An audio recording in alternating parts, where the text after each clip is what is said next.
everyone, welcome to our channel. We are going to discuss Insight IS Daily Current Affair plus PIB summary of 19th of February 2021. So let's start our today's discussion. The first news is pardoning power for president. तो recently context देखा जाए तो 12-year-old son of Shabnam, a death row convict from Uttar Pradesh अमोरा, उन्होंने appeal किया है president Ramnath Kovind को कि they should forgive his mother and ये जो केस हुआ था, ठीक है, Shabnam has exhausted most of their legal remedies and it executed will be the first woman in the independent India to be hanged for the crime. ठीक है, तो फिर ये जो ठीक है, अगर उनका जो पनिशमेंट है उनको मिलता है तो they will be the particular women will be the first one जिसको इंडिपेंडेंट इंडिया में फर्स्ट टाइम हैंग किया जाएगा. Please note that only one jail in India, the one in Mathura, has a provision for hanging a women convict. This is a one of the important note जो आपको consider करना है. Regarding now the clemency power of a president under the article number 72.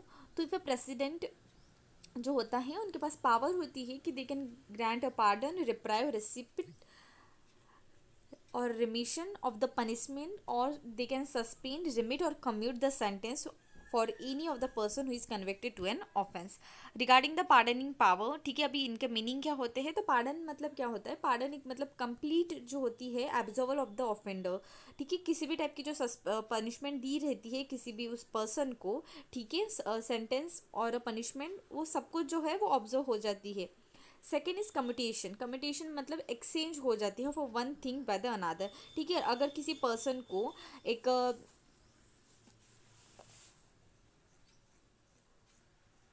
अगर उस किसी को death penalty दी होगी, ठीक है, किसी को अगर डेथ पेनाल्टी दी होगी तो उनको लाइफ इम्प्रिजमेंट, ठीक है, इस टाइप की एक पेनाल्टी दी जाती है. मतलब अगर एक कोई एक्स पनिशमेंट होगी उसको उससे कुछ लेस सीवियर जो पनिशमेंट होती है वो दी जाती है, उसको हम बोलते हैं commutation. Next is reprieve. Reprieve मतलब क्या होता है, रिप्राइव इज टेम्पररी सस्पेंशन किया जाता है of the death sentence, for example pendency of a procedure for the pardoning और the commutation. Next is the respite. Respite मतलब it is means awarding a lesser punishment due to the some special ground. ठीक है, जैसे कि कोई women pregnant हो, ठीक है, तो उस टाइप की कोई स्पेशल ग्राउंड पे जो है लेसर पनिशमेंट दी जाती है.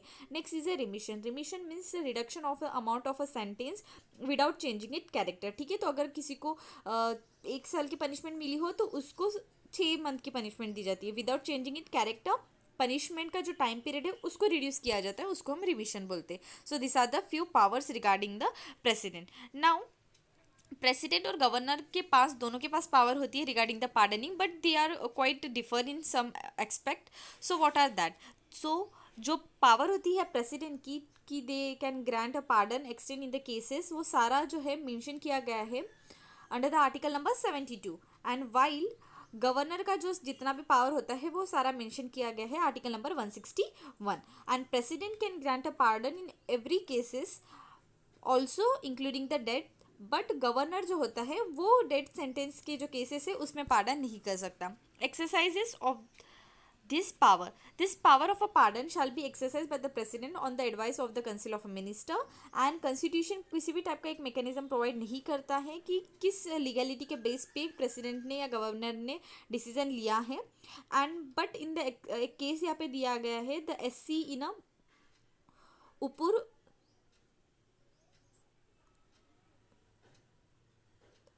Ipuru Shidhakar case has given a small window for the judicially review of a pardoning power of a president and the governor for the purpose of a rule out of any arbitrariness. ठीक है, तो किसी भी type का अगर आर्बिटरीनेस दिखाई दिया तो उस केसेस में कोई स्मॉल एक विंडो बोल सकते हैं, स्मॉल एक मेजर जुडिशियल रिव्यू जो हो सकता है regarding the pardoning power of the president as well as the governor. So this is regarding the first news. Moving toward the next, Puducherry LG order a floor test. तो newly appoint जो LG है of a Puducherry, ठीक है, जैसे मैंने बताया कल ही हमने डिस्कस किया था कि जो किरण बेदी थी, ठीक है, Kiran Bedi was a LG of the Puducherry, तो उनको रिमूव करके न्यू जो है पुदुचेरी के गवर्नर को जो है अपॉइंट किया गया है बाय द प्रेसिडेंट। एंड तो अभी ये जो न्यूली अपॉइंट जो हुआ है एलजी, उन्होंने दे हैव डायरेक्टेड कि जो असेंबली सेक्रेटरी है to convey the house on February 22 to determine the chief minister enjoying the confidence of the house और नॉट। तो फ्लोअर टेस्ट क्या होती है? फ्लोअर टेस्ट मीन्स अ ऐसी टेस्ट जहाँ पे टेस्ट किया जाता है एक मेजोरिटी है कि नहीं। And if any doubt against the chief minister, governor can ask him to prove the majority, and in case of a coalition government the chief minister may be asked to move a vote of a confidence and win a majority. So what happen in the absence of a majority? अभी किसी भी type की absence अगर दिखाई दी in case of a conducting a floor test, तो absence of a clear majority which means that there is one or more individuals taking claim to form a government, and governor जो होता है they may call for a special session to see who has a majority to form a government, and some legislature may be absent or choose not to vote. The number are then considered based on those who has been voted. Okay, जिसने present है और जिन्होंने vote किया उनका जो है vote consider किया जाता है। कॉन्स्टिट्यूशनल प्रोविजंस अगर देखा जाए रिगार्डिंग दिस, तो article number 75 clause 3 and article number 164 of the constitution, the council of a minister collectively responsible होते हैं ऑफ ऑल द रिस्पॉन्सिबल होते हैं to the house of the people. So this is regarding the constitutional provisions. Next, JNK delimitation limitation commission. तो JNK delimitation commission जो है hold a first meeting उन्होंने held की है। एंड रिगार्डिंग द बैकग्राउंड, तो delimitation commission for JNK उसको constitute किया गया था March 6, 2020 को to redraw a Lok Sabha and assembly constituency of the union territory according to the 2019 का जो Jammu and Kashmir reorganisation act था उसके अकॉर्डिंग। ठीक है, अभी यहाँ पे जो क्वेश्चन आया है कि डिलिमिटेशन क्या होता है, तो डिलिमिटेशन लिटरली मीन्स होती है एक ऐसी प्रोसीजर जहाँ पे फिक्स किया जाता है लिमिट्स और the boundary of a territory constituency in the state having the legislative body who carry out this exercise. तो डिलिमिटेशन जो होती है वो कैरी की जाती है by the highly powerful commission, they are formally known as the delimitation commission और the boundary commission. ऐसी बॉडी होती है जो काफ़ी ज़्यादा पावरफुल होती है, that its order have to be force of a law and they can not be challenge before any court. Composition देखा जाए डिलिमिटेशन कमीशन का, तो according to the delimitation commission act 2002, delimitation commission में 3 members होते हैं। सबसे पहला एक रिजर्व सर्विंग और अ रिटायर्ड जज of a supreme court as a chairman, chief election commissioner और the election commissioner nominated by the chief election commissioner and जो एक स्टेट इलेक्शन कमिश्नर जो होता है वो होता है as ex officio member. So this are the 3 main important members which are constituted by the delimitation commission. Constitutional provisions देखे जाए तो आर्टिकल नंबर 82 जो होता है पार्लियामेंट को power in according to that article, Parliament can enact a delimitation act after every census, and article number 170 provide करता है power that state also get divided into the territorial constituency as per the delimitation act after every census. So this is regarding the delimitation commission. No role in a Tamil Nadu government quota decision center tell SC. So center has told to the Supreme Court that there is a no role in a choice made by the Tamil Nadu government with regard to the provision of a reservation for the special caste or the community in the state government job and the admission. तो issue क्या हुआ था, तो centre ने response दिया एक petition जो challenge कर रही थी the constitutionality of the Tamil Nadu backward classes, SC and ST reservation of a seat in education institution and appointment or the post in the services under the State Act 1990 through जो provide करता था 69% of reservation in the state. Petitioner ने contend किया that the Tamil Nadu legislator जो है they act as a outside its competence, and Tamil Nadu has identified and classified socially and economically backward classes, that is SEBC, too far in the excess of a 50% limit in the quota laid down by the 9 Supreme Court judge bench in the Indira Sohani case. So this was the overall background. तो centre का अभी का stand क्या है, तो exclusion जो और inclusion जो होता है किसी भी कास्ट का या कम्युनिटी का in the state of SCBC in the subject matter of the state government and government of India has a no role on the matter and it refer to the constitution जो 102nd amendment act जो था 2018 का, जहाँ पे detail दिया गया था which detail the differences in the procure for inclusion and exclusion of any caste of the community in the state list of a SCBC and the centre list. The power and power to identify and specify जो होता है वो सारा parliament with the parliament only with refers to the centre list. ठीक है, तो centre list का अगर प्रोविजन देखा जाए तो पार्लियामेंट के पास होता है ना, otherwise towards the state. And under the new inserted article number 342A of the constitution 102nd amendment act 2018, तो प्रेसिडेंट नोटिफाई करता है SCBC in the state after consultation with the governor. Quad meet, तो quad meeting recently क्या came together for the ministerial quad member has recently come together for the ministerial meeting. तो members जो है discuss करेंगे जो भी urgent need है to restore the democratically elected government in Myanmar and the priority for strengthening the government democratic resilience in the border region. तो quad grouping क्या है, कॉर्ड ग्रुपिंग एक क्वाड्रिलेटरल सिक्योरिटी डायलॉग है जो कंडक्ट किया जाता है between Japan, India, United State and the Australia. ये चार जो कंट्रीज है find a common ground on the democratic nation and a common interest of unhindered maritime trade and the security.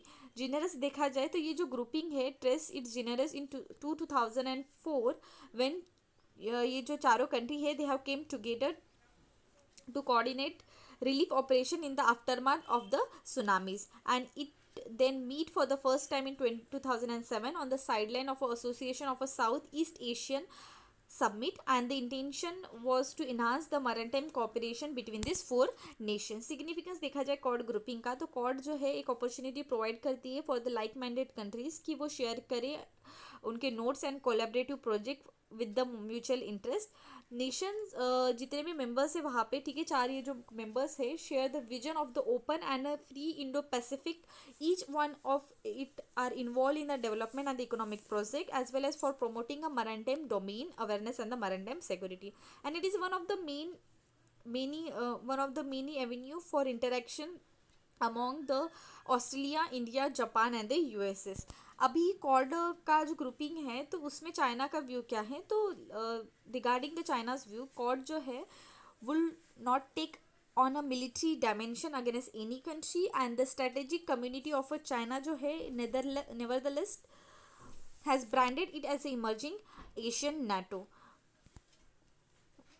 Why there is need of a formalisation. ठीक है, तो despite renewed effort cord जो है काफ़ी ज़्यादा criticism face करता है just due to the lack of a formal structure, and they had been call for the institutionalisation a formal agreement to transfer a group into the forbidden anti-China bloc.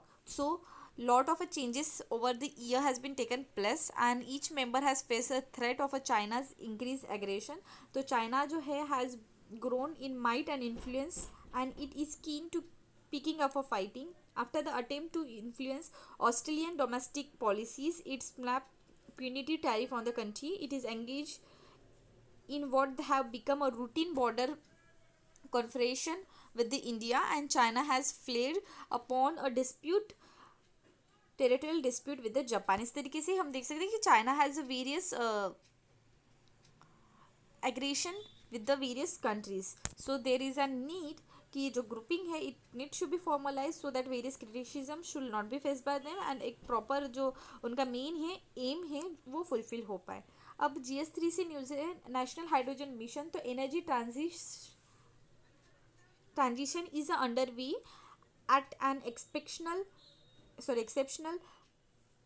level, and several countries are betting on hydrogen to emerge as the top clean fuel with the high energy density and versatility. Government of India National Hydrogen Energy Mission जो है initiative will capitalise on this. तो effort in this regard देखा जाए तो recently जो finance minister है उन्होंने budget में अनाउंस किया कि फॉर्मली अनाउंस किया कि जो नेशनल हाइड्रोजन मिशन है which aim to generate a hydrogen from a green power resource. Ministry of Energy and Renewable Energy, New and Renewable Energy, they have also disclosed that जो draft है, draft regulation for the National Hydrogen Mission will be finalized by the end of this month, and therefore further उसको approve किया जाएगा by the Union Cabinet. Challenges क्या है India को? तो one of the major challenge अगर देखा जाए जो फेस किया जाता है by the industry for using a hydrogen commercial is economic sustainability और एक्सट्रैक्टिंग अ ग्रीन और a blue hydrogen.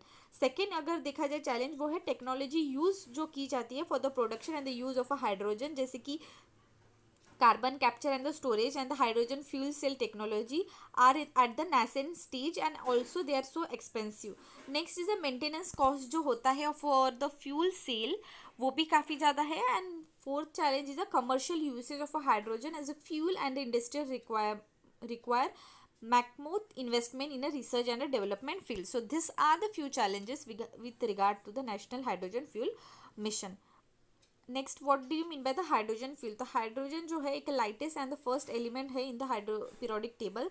Since the weight of hydrogen is less than that of a air it rise in the atmosphere and is therefore rare found in the form of a pure form. ठीक है, in the pure form में वो बहुत rare मिलता है. And at a standard temperature and the pressure hydrogen जो है is a non toxic, non metallic and odorless, tasteless, colorless and a high combustible diatomic gas.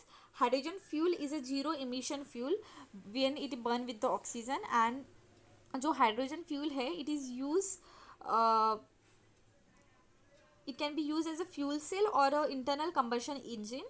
and occurrence अगर देखा जाए of a hydrogen it is abundance element in the universe. The sun and other star also comprise of a hydrogen. Astronauts ने ऐसा estimate किया है कि 90% of the atom in the universe are of a hydrogen atom and hydrogen एक major component thus we can consider. and water जो है it is most abundance compound जो रहता है वाटर में वो भी हाइड्रोजन ही है. Molecular hydrogen is not available on the earth in the conventional natural reservoir. Most of the जो हाइड्रोजन है on earth is bonded with the oxygen in the form of a water. Next storage देखा जाए तो hydrogen जो है can be store physically as either as a gas or a liquid. and storage of a hydrogen as a gas typically required करता है एक high pressure tank. and storage of a hydrogen liquid form में अगर देखा जाए required करता है एक cryogenic temperature because जो boiling point होता है hydrogen का at 1 atmospheric pressure is minus 252.8 degrees Celsius. and hydrogen can be also stored on the surface of a solid. Next, potential of a clean hydrogen industry in reducing a greenhouse gas emission. तो the only byproduct of a emission जो result होता है from the usage of a hydrogen fuel is a water and making the fuel 100% clean. hydrogen जो है is considered as a alternative fuel and इसके पास ability है कि वो हम यूज़ कर पाएँ in the zero emission electric vehicles. along with the fact that fuel cell जो है coupled with the electric motors in 2 or 3 times more than efficient than the internal combustion engine running on the gasoline. hydrogen can also serve as a fuel for the internal combustion engine. जो energy होती है in 2.2 pounds that is 1 kilogram of a hydrogen gas वो contain करती है same energy of as in 1 gallon that is 6.2 pound that is 2.8 kilogram of a gasoline. so these are the few potential जो दिखाई देता है point which highlight as the potential of a clean hydrogen industry in reducing the greenhouse gas emission. what is the extinction rebellion? तो Delhi government Delhi जो police है has name a environmentalist Disha Ravi, Nikita Joseph and Shantanu Muluk who are the volunteer of the this global environment movement. तो what is the extinction rebellion जिसको हम refer कर सकते हैं as a XR. तो इनिशियली लॉन्च जो हुआ था initially launch in United Nation on October 31st 2018 as a response of a report of a United Nation intergovernmental panel on the climate change.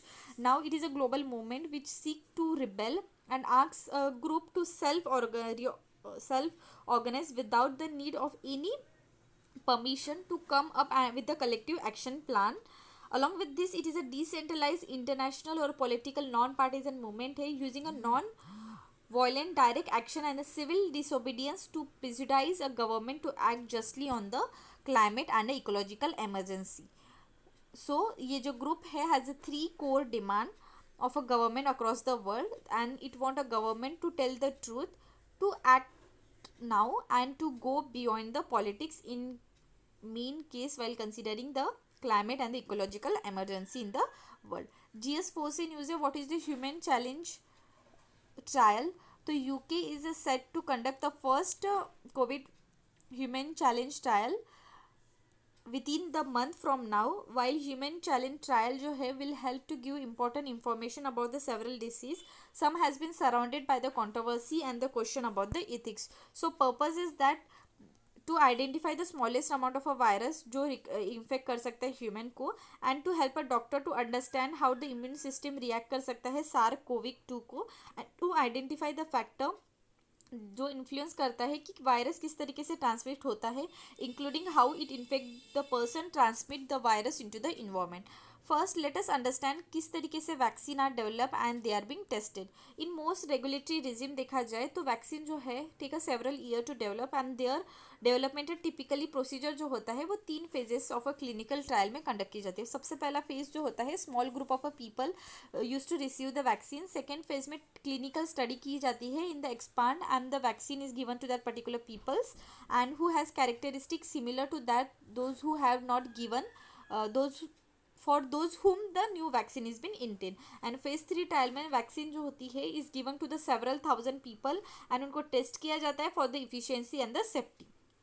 And during this phase participant either receive the vaccine or a placebo. ठीक है. So this are the 3 phases किस तरीके से vaccine का जो trial है वो किया जाता है. And how are the human challenge trial, what are the human challenge trial and how do they take place and what is it significant. तो in the participant of the vaccine group अगर देखा जाए upon the consent are deliberately export to the infection thus are challenge by the disease organism.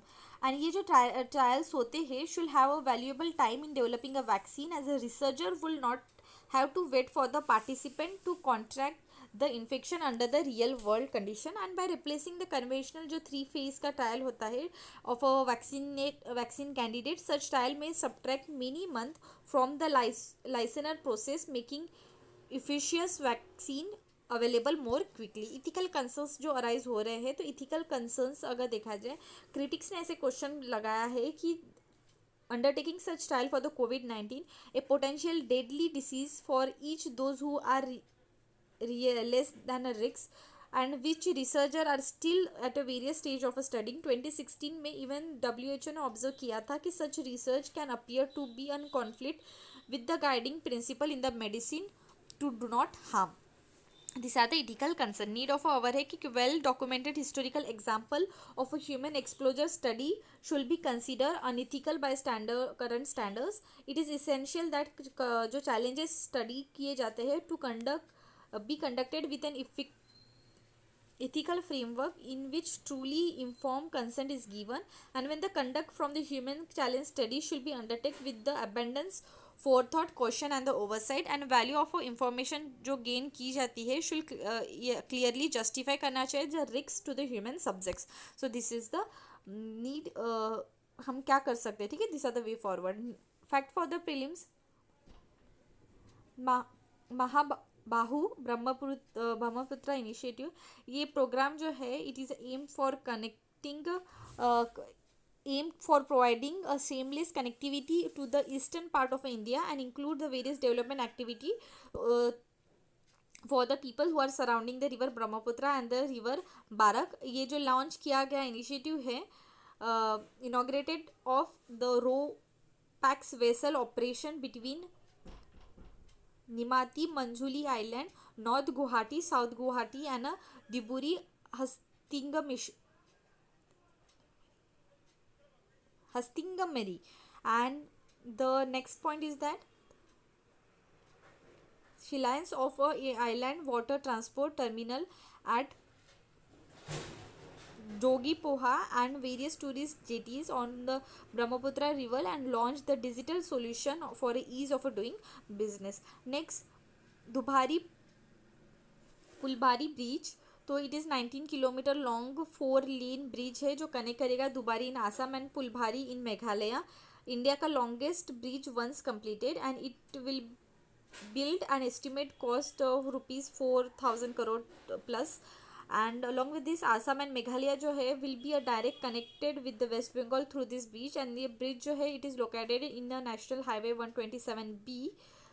Next, Manjuli Jorad bridge, तो it will connect the Nimad Ghat to Kamalabari Ghat on a Brahmaputra river. ये जो bridge है will provide easy and a long time access to the people who are living in the remote area of a Majuli island with the rest of the Assam. Next one is F B block access to new in the Australia. तो F B that is Facebook उन्होंने block कर दिया Australia from sharing a new stories. The move in the response to accelerating a flight with the government over whether powerful tech companies should have to pay a new organization for the content. What is the issue? तो Facebook जो है act after the house of the representative जो passed legislature that they will make it and Google pay for the Australian journalism. And जो Australian laws है will require Facebook and the Google to reach a commercial deal with a new outlet who link a drive tariff of their platform or to be subjected to force arbitration to agree a price. Next is nourishing neighborhood challenges. इसको launch किया गया है union ministry and urban union housing and urban ministry ने. It is a challenge for cities कि वो develop करें और implement करें initiatives to improve the quality of a life of the young childrens care taken and the families. Context देखा जाए तो union की जो affair Urban Affairs Ministry has announced the name of a 25 cities selected for the Nourishing Neighborhood Challenge under the Smart Cities Mission. Hyderabad wins a global tree city status. तो हैदराबाद उन्होंने green उन्होंने von किया है. ठीक है, they have win the green context among the cities in India and emerge as a one of the tree city in the world. The title has been bestowed by Arbor Day foundation and the food agriculture organisation. 5 parameters थे उसमें. Establishing responsibility, set up the rule, know what you have, allocate the resource and celebrate the achievement. Hyderabad जो है it is selected for the commitment of growing and maintenance urban forestry with recognition. The cities join 120 other from 23 countries including US, UK, Canada and Australia. So this is regarding today's news section. Have a nice day. Take care. Thank you.